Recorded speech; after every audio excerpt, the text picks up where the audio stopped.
خۆشەویستانی بەرنامەی ڕوودا و مێژوو ئەم کاتتان باش و سڵاوتان لەبێت. بەڕێزان لە ئەڵلقەی یەکەمی بەرنامەکەماندا ئاماژەیەکمان بە مێژووی سەرهەڵدان و هۆکارەکانی دروستبوونی ڕەوتی ئیسلامی سیاسی و جوڵانەوەی چەکداری ئیسلامی سیاسی لە کوردستان و پەیوەندیەکانی هێزانە کرد لەو خۆناغەدا. لە ئەڵلقەی دووەمی گفتوگۆ دیارەکەماندا باز لە مێژووی سەرهەڵدان و دروستبوونی بژوتنەوەی ئیسلامی و پەیوەندی ئیسلامی و کێشە و ململانی فکری و سیاسی و عەقیدەیەکانی ناو ئەو ڕەوتە ئیسلامی و چۆنێتی دروستبوونی ڕەوت و باڵە جیاوازەکانی ناو بزوتنەوە و جیابوونەوەی کۆمەڵی ئیسلامی و دروستبوونی جوندول ئیسلام و کێشەکانی دواتر تا ساتە وەختی بردماکردنی بارگەکانی کۆمەڵی ئیسلامی و جوندول ئیسلام لە خوورماڵ و ئەحمەد ئاوا و ناوچەکانی هەورامان لەلایەن هێزەکانی ئەمریکا و گواستنەوەی ئەو هێزانە و چۆڵکردنی ئەو ناوچانە لە ئیسلامیەکان و پاشەندەستیکردنی سەرکردایەتی کۆمەڵی ئیسلامی و مامۆستا عەلی باپیر لەلایەن ئەمریکیەکان و چۆنێتی ئازادکردنیان بەردەوامی و درێژە دێن بە گفتوگۆ لەگەڵ زۆر بەڕێز مامۆستا عەلی باپیر ئەمیری کۆمەڵی ئیسلامی بۆ تەواوکردنی ئەم تەوەرانە. مامۆستا گیان دووبارە بەخێر بێتەوە بەرنامەکە، خۆشحاڵم بە ئامادە بوونت. مامۆستا گیان بەر لەوەی کە لە پێشێکی ئاماژەم پێکرد بەر لەوەی بچینە سەر ساتە وەختی دروستبوونی بزوتنەوەی پەیوەندی ئیسلامی ئەمەوێ بڕێک لەسەر ئەو تەوەرانی کە لە ئەڵلقەیەکەمە فریانە کەوتی تەواویکەین. یەکەم سەردانی تۆ بۆ ئێران دەوترێت تووشی هەندێک کێشە و تەنگەژە بووی لەو کاتەیە. سەرەتا لێرە لەلایەن یەکێتیەوە هەڕەشەی کوشتنی لە ئەکرێ و ئەگیری، دواتر کە ئەچیتە ئەودی و حیزبی دیموکرات دەستگیر دەکەن. ئەگەر بکرێ ئەو ڕووداوانەمان بۆ بژاریتەوە. بەڵێ دوای ئەوەی کە من لە ساڵی هەشتاویەک کە پێشتر باسم کرد لە چەند ڕۆژێم ڕام کرد وەی کە نەگیرێم، چکە ئەمری گرتنم دەرچوو بوو و مختاری شاری ڕانی ئاگاداری کردمەوە لە زێی گچکە زێی دەربەندی ڕانیە پەڕیمەوە بەرەو سەرسیان و دیەکانی بەری مەرگە ڕۆیشتم. دیارە تەنیا تا لای مەرگە و بنگرت شارەزا بووم، شارەزانی دیەکانی دیکە نەبووم. ئەوە بوو بە شارەستێندا تێپەڕیم، دۆڵەبی شارەستێن هەر بە پرسیار دوای ئێرە کوێ دوای ئێرە کوێ. دوای ئەوە بوو کە چوومە مالومە و شەو لێوێ مامەوە. پاشان لەگەڵ هەندێک کاروانچی دیارە من پێم گوتن کە دەمێ بچن بۆ ئێران. من هەر ئەوەم لە زیهندا بوو کە دەچم بۆ ئێران بۆی کە خوێندنم تەواوکەم. چوینە وڵاخلوو، شەو لە وڵاخلوو مامەوە بۆ بەیانی بەرپرسێکی یەکێتی نیشتیمانی کە خەریکی سوڵحێک بوون، مەسوولتی پێک بوو. بیزبووی دیارە کەسێک لێرەیە گەنجێک نایناسین. ئەو بانگیان کردم تۆ چی؟ گوتم من لە زانکۆ بووم لە نەجەف و لەبەرەوە کە لە خۆم ترساوم ڕژێمی سوێتی بمگرێ، لەبەرەوە ئامادە نەبووم مەشقی جێشی شعبی و بڵێن سوپای گەلی بکەم، جێشی شعبی، هەروەها نەچوومە ناو ڕیزی ئیتیحادی تەڵەبەوە. چاویان لەسرم بۆ لێم کەوتونە گومان و حاڵ و حساب وا بوو ڕام کردو. من ئەوەم دیارە بەرپرسەکە گوتی چێ دەڵە تۆ جاسووسنی؟ دیارە منیش تۆزە بە توندی وەڵاممدایەوە.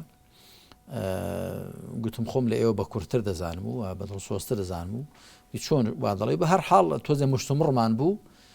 قسەکانی تون بوون. دوایی گوتی ئەوە ئەگەر فلان بەرپرسە بواە بێقەید و شەڕی سادەی کوشتی. منیشتم جا بۆ ئاخر خۆ هیچم نەکردووە. گوتی ئاخر تۆ قسەت ڕەخە، ئێمە تۆ ناناسین. جاوتم خۆ هەرچی کەسێ ئەوە نەتان ناسی ماناوانی جاسووسە کەیوە قسەوە پاشان مەرجی هەرچی لەگەڵ ئێوە لێرە نەبێ کوردایەتی نەکاو کورد نەبێ. وتم ڕەفیقەکانی ئێوە ئامادە بن بەرجی جێشی شعبیش لەبەرکەن و مەشقش بکەن و بچناو ئیتیحادی تەڵەبەشەوە بۆی خوێنەکان تەواوکەم. بەس من ئامادە نەماوە هیچیان بکەم، تەزحیم دا بە خوێندنەکەی خۆم. دیارە ئەوەی کە ڕوویاوە لە ڕووی سوئی تەفاهم نەناسینەوە. من ئەو کاتە دیارە تازە دەگەیشتمە ناسین بەڕاستی. ئەوانش ڕەنگە ناحەقیشان نەبوو بێ لە خۆیان دەترسان، ڕەنگە خەڵکی سیخڕ و ئەوانە زۆر بوو بێ ڕژێم دەیناردن. بەهەرحاڵ ئەوە بۆ یەکێتی نیشتیمانی. یەکەم سەفرت بۆ ئێران کاتێک؟ بەڵێ دوای ئەوە بوو کە من لەوێ ڕۆیشتین لە چۆمی هەرزنی پەڕیمەوە و شەو لە گوندی ئەشکان مامەوە. دوایی ئەوە بوو کە لە دیارە چوومە پازگا لە سەردەشت ئەوە دیارە تەفاسیلێکی هەیە و لە شوێنێکی دیکە لە گوندی بریسوێ جەماعەتی حزبی دیموکرات دیارەزانی بوویان لە ماڵی مامۆسایەکە بووم ئێمە دوو کەس بووین کوڕێشکەم لەگەڵ ناوی ڕزگار بە خەڵکی هەولێر بوو کە ماڵی مامۆستا دوو میوانی غەوارەیان هاتوو نیان ناسین غەریبن دیار بوو هاتن گوتیان دەبێ میوانەکانمان لەگەڵ بنێری دەیانبین بۆ بارگای حیزب آخر بۆچی وڵا بۆیە من نیان ناسین بە هەر حاڵ مامۆستا ویستی دیفاع بکاو بەڵام دەسەڵاتینەوە بردیانین لەوێش تۆزێ مناقەشە بوو توێژمان بوو بێجەنابن ناخۆش زۆر برسی بووین نان و پەتاتێکی باشمان خوارد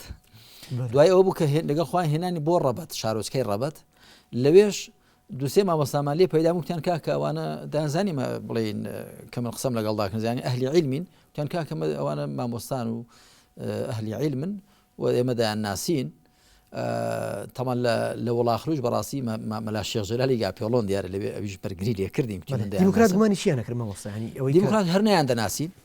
تۆ عراقی لێرە چ دەکەی گوتم کاکە من لەوێ لە ڕژێم خاچاو بووم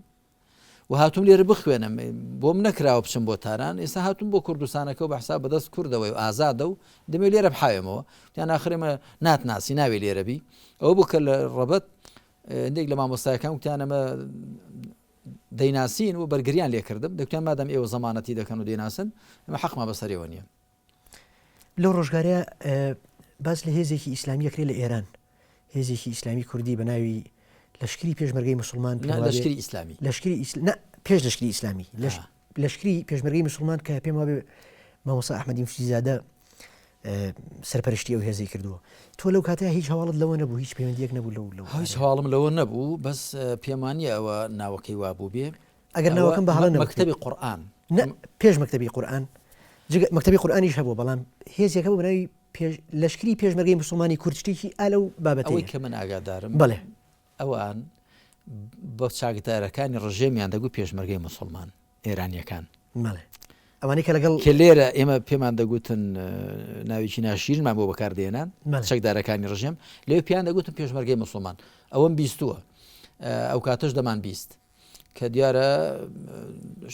لە جەنجیشدا دەبوون لە دژی ڕژێم بە قازانجی ئێران بەڵام جەماعەتی کاگە ئەحمەدی موفزیزادە نەمبیستوە چەکیان هەڵگرت بێ مەکتەبی قورئان زیاتر کاری بانگەوازی فیکری و ئەویان دەکرد بەڵکو تەنانەت کاری سیاسیشان نەدەکرد کەسی دیکەشم پێشک نایە مامۆستا عیزەدین و حوسێنی هەبوو خوا عەفوی کە ئەوەش زیاتر بەلای چەپگەرایەکان داشکا بووە مهاباد و ئەوانە کەسی دیکەم نەبینیوە بە ناوی ئیسلامەوە لە کوردستانی کاک ئەحمەدی موفزیزادە تەڵان بە حەقەت پیاوێکی زۆر گەورە بوو و زانایەکی گەورەی کورد بوو ئەوانە پرۆژەیەکی ئیسلامیان هەبوو بە ناوی مەکتەبی قورئان کە کاریان دەکرد لەسەر تێگەیاندنی خەڵک لە ئیسلام و لە ئیمان و پەروەردەکردنیان و تێگەیاندنیان لە قورئان و لە سونەت ئەوە بوو کە دوای ئێران تەمەن گرتی 10 ساڵ لە زینداندا مایە و دوای ئەوەی کە لی تەمابڕاو بوون کە ناژیە بەریاندا و ئەو لاما بێت دوای چەند مانجای خۆ دوای ساڵی وفاتی کرد باشە سەرەتای بیرۆکەیە بەڵام سەرهەڵدانی بزوتنەوەی پەیوەندی ئیسلامی ئەگەرێتەوە بۆ کەی و تۆ چەند پێش ئەو بەروارەیە دوای ئەو بەروارە پەیوەندیت کرد و چۆن پێشتریش ئاماژەیەکم پێدا و کاتە من لە ساڵی 1970 لە 1970 هەندێک لەو بەڵێ ئەو کاتە من لە سلێمانی دەمخوێند کۆمەڵێک لەو کەسایەتیانم کە دوایی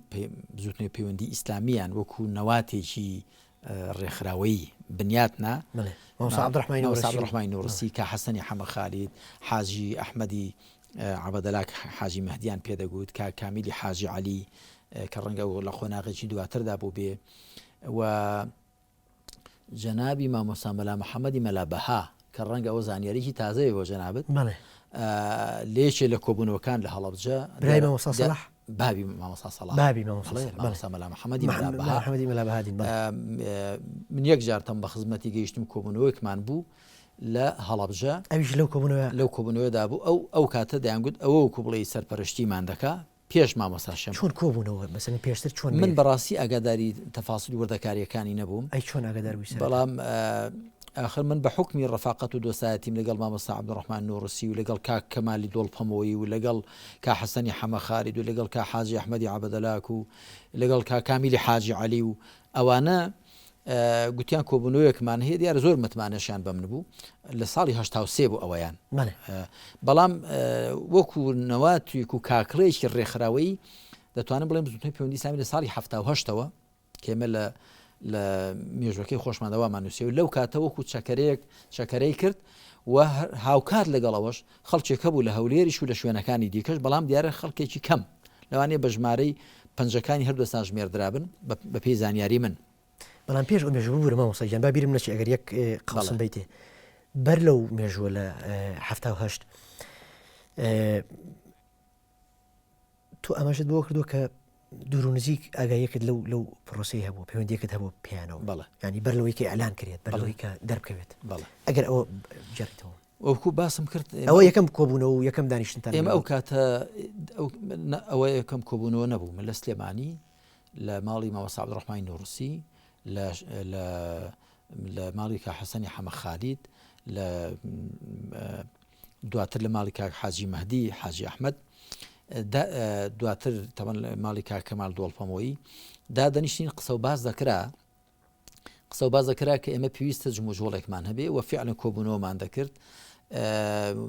پێویستە مشورێک بخۆین پێویستە ئێمەی موسڵمانی دیندار و ئەهلی مزگەوت لێ نەگەڕێن ئەو میلەتەی ئێمە تەنیا خەڵک بەناوی مارکسیەت و بەناوی شوعیاتی و بەناوی چەپگەرایی و بەناوی ڕازگەڕایی بەرگری لێ بکەن پێویستە لە ژێر چەتری ئیسلامدا لە ژێر بەیداغی لا ئیلاهە ئیلڵا دیفاع لە مەزڵومیەتی ئەم میلەتە بکرێ ئێمە لەو کاتەوە کۆبوونەوە و دانیشتنمان هەبوو بەڵام دیارە لە ساڵی 1984 دوای ئەوەی کە پۆلێک لە مامۆستایان لە نێویاندا مامۆستا شێخ محەممەدی بەرزنجی کە ئێستا پێشەوەی کۆمەڵی ئیسلامیە مامۆستا مەلا عەلی بیارە مامۆستا لەتیفی پێنجوێنی هەزار ڕەحمەتیان لێ بێکەوانە بە ڕەحمەتی خوا چوون و شەهید بوون و کۆمەڵێک مامۆستا مەلا مەحموودی ئازادی مامۆستا ئەبوبەکری سیدیقی کەوانە ئێستا هەن لەنێو کۆمەڵی ئیسلامیدا و کۆمەڵێک لە مامۆستایان دیکە مامۆستا عەبدوڕەحمانی نوڕسی و زۆری دیکە دوای ئەوانە کۆچیان کرد ئەو کاتە باڵی چەکداری بزوتنەوە پەیوەندی ئیسلامی تا بزوتنەوەی پەیوەندی ئیسلامی ئەلان کرا باڵە چەکداریەکەی ناوی لێنرا لەشکری قورئان نە لە ساڵی 1970 ئیعلان نەکرا پێما ئەو کاتە بۆکو بڵێ هەروە کاکڵەیەکی ڕێکخراوەیی بوو تاوە شکلی نەگر بوو پێم شک نایە ئەو کاتە ناوی بزوتنەوەی پەیوەندی ئیسلامی بووی هەروەکو بڵێ پرۆژەیەک هەبوو بەس ناوی نەنراوە ڕەنگە ساڵەکانی دواتر ڕەنگە لە هەشتاکان شتێ بەڵام ئەوەی کە چاک لە یادمە لە 1970 ئەوە بوو کەم مەفرەزەی چەکداری سەر بە بزوتنەوەی پەیوەندی ئیسلامی بە ناوی لەشکری قورئان دەستیان بە جموجۆڵ کرد و دیارە دواتر ئەوە بوو کە بزوتنەوەی پەیوەندی ئیسلامی ناوەکەی لە ساڵی 1970 گۆڕدرا بۆ بزوتنەوەی ئیسلامی و تۆ ساڵی چەند بە نوێنەرایەتی پەیوەندی ئیسلامی ئەچی بۆ ئێران و لە تاران چاو بە شێقاری سەرگەڵەوەکەوێت بەڵێ لە ساڵی 1970 ئەو پەیوەندیەکی ئەو سەردانە چی بوو ینی لە ساڵی 1970 دیارە تەکلیفیان لە من کرد ئەو برایانی بزوتنەوەی پەیوەندی ئیسلامی کە ئەو کاتە تەمەن لە ناو شار بوون وەو کاتە بە کەسی وا بەو شێوە نەچوو بۆ دەر مامۆستا عەبدوڕەحمانی نوڕسی و کا حەسەنی حەمە خالید و کا کەمال دۆڵپەمی و خاڵەشی عەبدوڕەحمانی سەرگەڵووی و کە زۆردا لە کۆبوونەوەکان لە ماڵی ئەواندا دەکرا ئەوانە داوایان لە من کرد لە خەڵکێکی کەش کە ڕەنگە ئێستا لە یادم نەبن داوایان لە من کرد بە نوێنەراتی ئەوان بچم لەگەڵ شێخ قادری سەرگەڵووی هەزار ڕەحمەتی لێبێ دابنیشم کە ئەوان لەشکری ئیسلامیان هەبوو تازە لیان درابوو کە عەباس شەبەک بەرپرسی لەشکری ئیسلامی بوو ئەبوو ئوسامەیان پێدەگو عەباس شەبەک دیارە خەڵکی شەبەکستانی لای مووسڵ بوو و چەکیان لە لیبیا وەرگر بوو مەعمەر قەزافی هاوکاری کردبوون ئەو بوو کە یەکێتی نیشتیمانی لێدان و تەماعین لە چەکەکانیاندا هەبوو لە پارە و ممتەلەکاتیاندا هەبوو لیاندان ئەو کاتە ئێمە بە مەزڵوم ئانزانی گوتیان پرسیۆ داخواتیان لێ قەوماوە بۆچی وایان لێ هات بۆ چوم لە کەرەج بە خزمەت حاجی شێخ قادری سەرگەڵووی گەیشتم و قسە و باسمان کرد کە ئێمەشەوە بزوتنەوەی پەیوەندی ئیسلامیمان هەیە و چۆن پێکەوە هاوکاری بکەین و ئەوانە بۆ لێتاندرا چۆن وا بە ئاسانی چەکران من ئەو کاتن لەشکری ئیسلامی نەمابوو لەشکری ئیسلامی مابوون تاکوتەرا بنکە و بارگیان مابوو بەڵام دیارە هەمویان پیشابوون و ناو خاچی ئێران و لە ناو خاچی کوردستانی عراقدا نەمابوون چکە یەکێتی نیشتیمانی لێدان و دەستیان بەسەر چەک و متەلەکاتیان داگرت و خەڵکییان لێ کوژرا و خەڵکی لە یەکێتیش کوژرا تۆ تا ئەم بەرواری کە ئێستا تا ئەم وێزگە سیاسیە تاریخی کە ئێمە لەسەری وەستاوین باسی مامۆستا مەلا عوسمان و مامۆستا مەلا عەلی و مامۆستا مەلا سیدیقی عەبدولعەزیز نەکرد ڕۆڵی ئەوان لەو خۆناغەیە هاوکات لە ڕاستیدا من بۆ یەکەم جار بە خزمەت مامۆستا مەلا عوسمان و مامۆستا مەلا عەلی و مامۆستا مەلا عومەر هەرسێکیان برابوون تەوەن هەزار ڕەحمەتی خوان لێبێ هەرسێکیان بە ڕەحمەتی خوا چوون من لە مزگەوتی هەلاجەکان ئەو کاتە دەگونجێ لە ساڵانی 1970 و 1970 بوو بێ چکە من 2 ساڵ لەو مزگەوتەدا مامەوە تەشریفیان هات بۆ حوجرەکەی مامۆستا مەلا ئەحمەدی خوڕخوڕەیی کە ئێستاش دیارە لە حەیاتدایە تۆ لێ ئەوانت بینی من لێ بە خزمەتیان گەیشتم و یەکترمان ناسی پێم شکنا پێشتر ناسی من چونکە من دیارە و کاتە لە ئامادەیی بووم دوایی جارێکیش مامۆستا عەبدوڕەحمانی نوڕوسی منی داوات کرد بە مناسبەتێک کە مامۆستا مەلا عەلی و نازانم چ مامۆستایەکی چەند مامۆستای دیکەش بوون لەو کاتۆ من ئەوانم ناسی ئەو کاتە نەمبیست و ئەوان لەو ژم و ژۆڵ و لەوانەدا بوو بن نەمزانیوە لەوەدا بوو بن ئەلبەتە ئەوانە مامۆستای معتەبەر بوون بەڕاستی خاوەنی پێگە و مەکانەتی خۆیان بوون لە هەڵەبجە و شارەزور و دەوروبەری بەڵام نەمزانیوە لەو کارەدا بوو بن ئەلبەتە مامۆستا مەلا عوسمان و ڕەنگە مامۆستا مەلا عەلی و مامۆستا مەلا سەدیق و نازانم مامۆستا مەلا عومەریش لە کاری ئیخوان موسلیمیندا ڕەنگە بوو بن من ئەلبەتە ئاگاداری ئەوە نیم بەڕاستی بەس گرنگەوەیانە شخصیەتی و کەسایەتی ناسراو بوون و خزمەتی ئیسلام و زانستی شەرعی مامۆستا مەلا عوسمان تەوان دەرسەکانی مەشهور بوون ناودار بوون خەڵکیش زۆر لەسەر دەستی پێگەیشتووە بەس نەمزانیوە لە بزوتنەوەی پەیوەندی ئیسلامی ئەوانەدا بوو بن ئەگەر بووش بوو بن دیارە من زانیاریم نەبوو باشە ئەگەر بینەوە سەر لەشکری ئیسلامی طبعا ئەو کات لە ساڵی 1970 لە تاران ئەم هێزە ئیسلامی دروستەکرێ بە ناوی لەشکری ئیسلامیەوە ئەو کات پەیوەندی ئێوە چۆن بوو تێڕوانینی ئێوە بۆ ئەم هێزە ئیسلامیە چی بوو بۆچی پەیوەندیتان دروست نەکرد بۆچی یەکێتی لەوانیە و توانیە و لە ئێوەی نەیە ئێمە ئەو کاتە وەکو گوتم بزوتنەوە پەیوەندی ئیسلامی ئەگەر هەروەش بە شێوەیەکی گەڵاڵە نەبوو بوو بەڵێ بە شێوەیەکی تەنزیمی شێردرا و پەنهان هەبوو جارێ وجودێکی فیعلی نەبوو چەکداری چکە لە 1984 ئەوەی من بێتەوە یادم لە 1984 دەست بە خەباتی چەکداری کرد لەشکری قورئان دامەزرێنرا چۆن دروست بوو بەڕاستی بۆ من شتێکی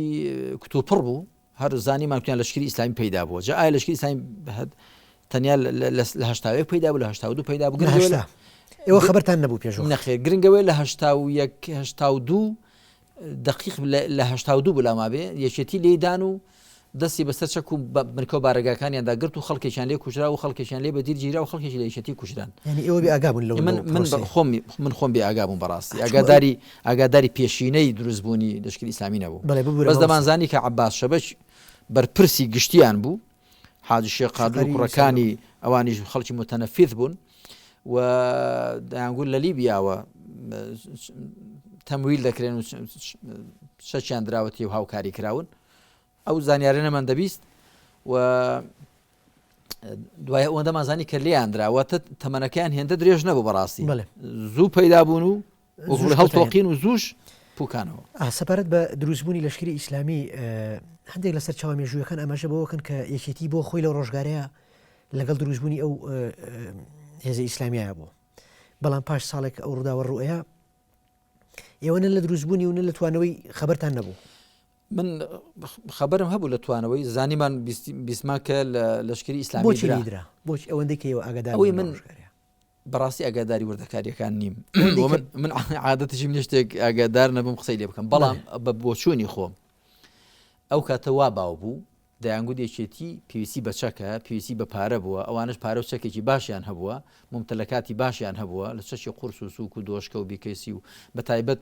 چەکی لیبیان پێدەگوێت ئەو کاتە مەزەلی تەماعیان لە چەک و پارە و ممتلەکات و ئیمکانێتی ئەواندا هەبووە و لیان داون پێویستیشان بەو چەک و ئیمکانێتە هەبووە ڕەنگە زیاتر بە دافعیکی مادی ئەوە بۆ بێ بە بۆچوونی من چونکە خەڵکیشان کەوتە بەردەست و نیان کوشتن و خەڵکێکی دیارە کوژرا لە شەڕ و تەقەدا. بەڵێ بۆ چونیشکە هەیە وترێ گومانی ئێرانی بوونیان لێ ئەکرا لەشکری ئیسلامی زیاتر پەلاماردانی یەشێتی و بزنەوەی سوسیالیستی لەو کاتە ئەمە بەستەکە ڕێی تێدەچێت وا بوو بێ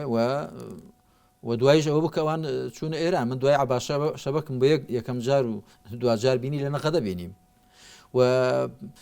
لێشم پرسی گوتم کاک عباس کاگە بوو ئوسامە پیانەگو ئەبوو ئوسامە گوتی بەڵێ گوتم ئێوە ناوێکی گەورەتان لە خۆتان ناوە بەس نیوەڕۆکێکی زۆر بچووکتان هەبوو. گوتی چۆن؟ گوتم ناوتان لە خۆ ناوە لەشکری ئیسلامی. خۆ ئەگەر لەشکربان خۆ دەبوو تۆزێ مقاومەتان کرد ئەگەر ئیسلامیشمان هەر نەدەبوو شەک بووبان ئێوە نە لەشکر بوو نە ئیسلامی. گوتم مامەسا قسەکە زۆر ناخۆشە. ئەی گوتم چۆن وا بە ئاسانی خۆیان یان خۆتانی ئەعلان نەکردبە یان چۆن وا بە ئاسانی؟ گوتی بە هەر حاڵ ئەوان هێزێکی زیاتر بوون لە ئێمە و بە هێزی زۆر لە هێزێکی کەمی ئێمەیاندا و ئێمەش ویسمان خزمەتی ئەو میلەتە بکەین. ئەوە چەند قسەیەکی وای کرد بۆ پاساودانەوەی هەڵوێستی بێهێزی خۆیان. باشە بابێنە سەر خۆناغی دروستبوونی لەشکری قورئان هێزی حەمزە و هێزی فاروق و هێزی خالیل و کە ئەو کات پێما بێ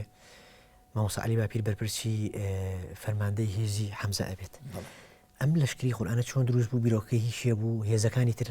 خالید و فاروق بەدەستیەوە بوون؟ ئەوە دەبێت بە پلە پێدا بێت. پێم خۆشە بە بوتی بە پێشین. لە ڕاستیدا هێزە سەرەتاییەکان هێزی خالید و فاروق و ئەوانە بوون. پێش هێزی حەمزەش هێزی حەمزە خۆم فەرماندەی بوو بەڵام هێزی حەمزە کەوتە قۆناغێکی دواتر لە پێش ئێمەدا هێزی شافعی هەبوو لە من ناوچەی خۆشناوەتی و هەولێر. هێزی خالید و فاروق هەبوون لە ناوچەی پێنجوێن و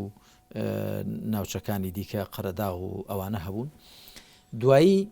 لە قۆناغێکی دواتردا هێزی حەمزە لە ساڵی 1970 کە جەنابی مامۆستا مەلا عوثمان بەڕەحمەت بێ مامۆستا مەلا عەلی مامۆستا مەلا عومەری برایی و ئەوانە هەزار ڕەحمەتی خۆیان لێبێت چوونە دەر لە هەڵەبجە هاوزەمان لەگەڵ ئەوەش ئێمەش لە ناوچەی بیتوێن پشدەر خۆم و هاوڵەکانم ئێمەش چوین بەرەو بناری قەندیل. ئەو کاتە هەم هێزی نەسر دروست بوو هێزی سەلاحەدین دروست بوو. هێزی نەسر هی خەڵکی هەڵەبجە بوو هێزی سەلاحەدین هی خەڵکی ناوچەی هەورامانات و ئەوانە بوو و هێزی حەمزەش هی خەڵکی ناوچەی بیتوێن پشدەر بوو. یعنی لە هەر ناوچەیەک هێزێکی هێزێک ئەو کاتە من دیارە فەرماندەی هێزی حەمزە بووم و بنکە و بارەگامان لە گوندی قەڵاتووکانی بناری قەندیل بوو. باش ئەم لەشکرانە لەشکری سەربازی و چەکداری بوون. ئەم چەکانەتان لە کۆ هێنا کێتەمیل و هاوکاریەکردن لە ڕاستیدا ببەخشە شۆڕشی گەلانی ئێران لەو کاتەیە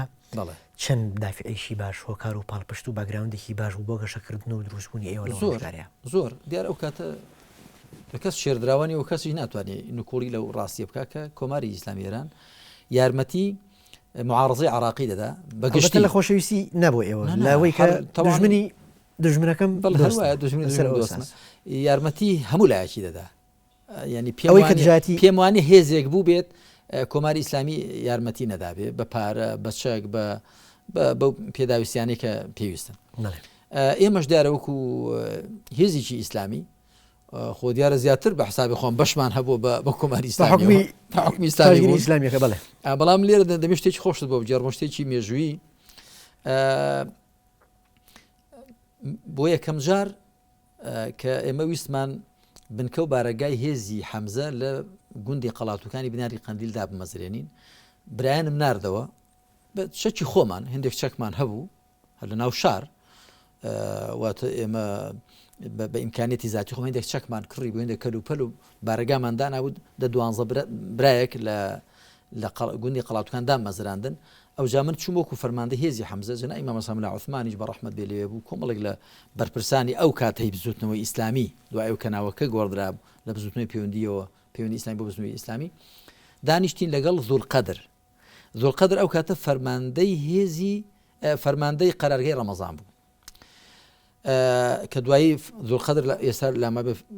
نازانم وەزیری بەرگریە بە هەرحاڵ پلەیەکی بەرزی هەیە. دانیشتین ئەو کاتە دیارەوە فەرماندەی قەرارگای ڕەمەزان بوو باسی ئەوە کرا دەی باشە چیتان پێویستە و چیتان بدەینێ و چیتان نەدەین وڵات چەکمان پێویستە. زوڵقەدر وتی باشە بەڵام ئێوەش دەبێ هەندێک پازار لەگەڵ خۆتان برن